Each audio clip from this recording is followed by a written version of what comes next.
चमकपुर गांव में 3 जिगरी दोस्त रहते थे। आरव, मीरा और कबीर।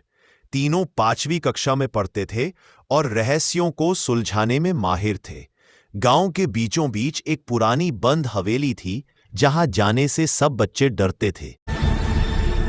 वही है रहस्य मिशन का। एक दिन स्कूल से लौटते समय मीरा ने कहा, सुना है उस हवेली में रात को नीली रोशनी चमकती है।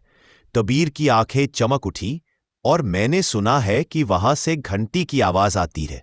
आरव बोला, अगर ऐसा है तो हमें सच पता करना चाहिए।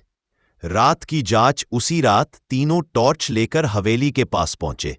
हवेली की खिड़की से सच में नीली रोशनी झिलमिला रही थी। तभी टिन टिन घंटी की हल्की आवाज आई। मीरा डरते हुए बोली, ये आस कहां से आ रही है? तीनों ने हिम्मत करके दरवाजा खोला।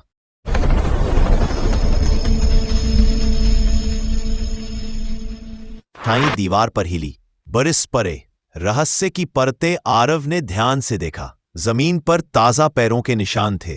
यहां कोई रहता है, उसने फुसफुसाकर कहा। वे परछाई के पीछे गए और एक कमरे में पहुंचे।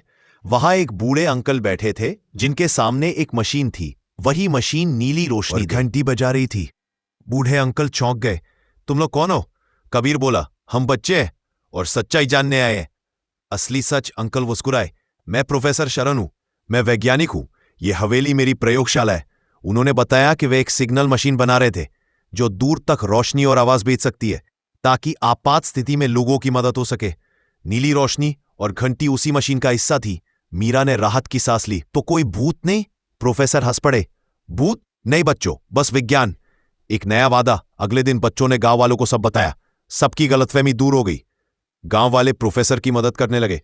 प्रोफेसर ने तीनों से कहा, तुम लोगों में सच्चे जासूस बनने की काबिलियत है। तीनों दोस्त खुशी से उछल पड़े। और उस दिन के बाद चमकपुर गांव में जब भी कोई रहस्य होता, लोग कहते, आरव, मीरा और कबीर को बुलाओ।